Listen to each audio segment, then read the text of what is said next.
Good morning. स्वागत आहे तुमचं सगळ्यांचं अनुपमाज व्लॉगमध्ये. तर असं सूर्याचं दर्शन जसं मी तुम्हाला रोज सांगते, रोजच घ्यायला पाहिजे, तसं सूर्याचं दर्शन वगैरे घेतलं आणि मग मला बाकीची कामं आवरायची होती.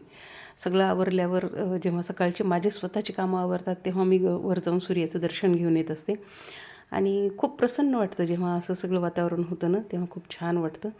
आणि गडबड पण होती आज थोडीशी. तर गडबड कशाची होती हे नक्की मी तुम्हाला सांगणार आहे, तर तुम्ही व्हिडिओ नक्की पहा शेवटपर्यंत. आणि हे माझं कालचं रुटीन आहे. काल होता मंगळवार आणि कालचं रुटीन मी तुमच्यासोबत शेअर करते. आणि गडबडीत मग मी काय केलं, अशी क्रिस्पी अशी कांद्याची चटणी केली, खूप अशी जास्त वेळ भाजून छान अशी. आणि त्यानंतर मग केली काकडीची कोशिंबीर आणि पोळ्या.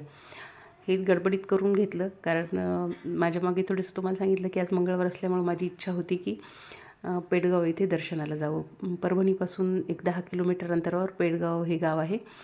पेडगाव हे का पडलं, मग जाता जाता अगोदर डिझेल वगैरे टाकलं गाडीमध्ये. आणि तिथं बाजारपेठ खूप जास्त होती, त्यामुळे ते बाजार म्हणजे पेठ असं म्हणायचं. आणि त्यामुळं ह्या गावाचं नाव पेडगाव असं पडलं. आणि तिथली जी रेणुका माता आहे तिचं दर्शन घेतल्यावर इतकं तृप्त वाटतं ना मनाला, खूप छान वाटतं. तसं जनरली नवरात्रात तर मी जातेच, पण माझी इच्छा काल खूप जायची होती. तर आल्याबरोबर ही अशी बारव आहे इथं. आणि याच्यामध्ये पाणी असतं आणि आजूबाजूला शेती आहे. आणि हे सगळं मंदिराचं सगळं आजूबाजूचा परिसर तुम्ही पाहता. इथं पुजारी वगैरे राहतात इथं. आणि मोठा हा वटवृक्ष, 700 वर्षापूर्वीचं हे मंदिर आहे. आणि हे मग ह्या वटवृक्षाखाली हे देवतांच्या काही मूर्ती आहेत. महादेव आहे, हे नागदेवता आहे, नंदी आहे, या सगळ्या इथं मूर्त्या आहेत. आणि सगळ्यात विशेष म्हणजे ही दीपमाळ, याला झुलती दीपमाळ म्हणतात. असं म्हणतात की ही जर दीपमाळ हलवली तर ही जी बारव तुम्हाला मी दाखवली, तर त्या बारवामध्ये असे बुडबुडे येत होते. तर अशी यामागची आख्यायिका आहे. आणि हे खरंच होत होतं. आता एका व्यक्तीच्यानं तर ही दीपमाळ हलत नाही, पण जर जास्त लोकांनी जर ही हलवली तर आजही असं म्हणतात की त्या पाण्यामध्ये आवाज येतो. तर ही दीपमाळ आहे, ही जवळपास 200 फूट उंचीची ही दीपमाळ आहे. आणि तिथं जर हलवलं तर ह्या बारवमध्ये पाणी वाजतं, बुडबुडे येतात. तर त्यानंतर मग इथं जे बाहेर जे देवता आहेत या वटवृक्षाखाली त्यांचं दर्शन घेतलं. आणि त्याच्यावर सुंदर असे फुलं ह्याचे होते, आपण जे आता गुलमोहराची फुलं तिथं वाहिलेली होती, खूप सगळे होते आणि छान वाटत होतं. दुपारची वेळ होती, गर्दी अजिबात नव्हती. आणि असंही म्हणजे असं सीझन वगैरे असं काही नव्हतं, पण मंदिर उघडंच असतं इथं नेहमीच. तर असं छान वाटत होतं आणि शांतता होती खूप. कुणीच नव्हतं तिथं मंदिरामध्ये, आम्हीच फक्त गेलेलो होतो. ही आई होती माझ्यासोबत.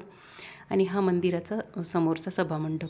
आणि ह्या सभामंडपाच्या नंतर एक खोली लागते आणि त्या खोलीतून आपल्याला 2-3 पायऱ्या उतरून खाली जायचं असतं. जातो आपण दर्शनासाठी. हे सुंदर असा कळस.